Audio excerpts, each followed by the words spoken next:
Okay, so I wanted to congratulate actually the local government here for pulling off a fireworks display. I've read that community fireworks displays are being canceled all across the country actually. Anchorage has canceled theirs, Colorado has canceled a number of their fireworks displays as well.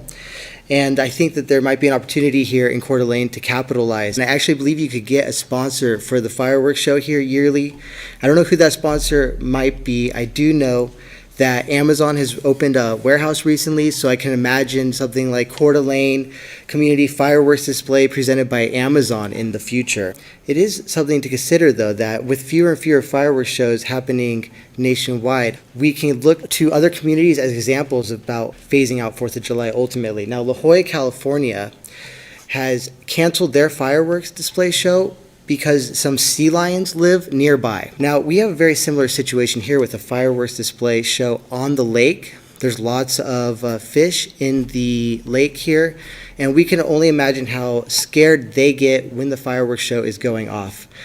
Now, I believe that like La Jolla, there might be an opportunity in the future to eliminate the community fireworks display and thus the budgetary concerns altogether. Now, I don't want people to think that I'm all work, no play. Now, October 28th every year is United Nations Day. I believe that might be something that we can celebrate with a cricket barbecue and also a light show. That's kind of becoming popular nationwide, is we can have a light show in replace of a fireworks show.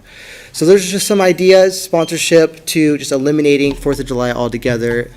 Thank you so much for your time.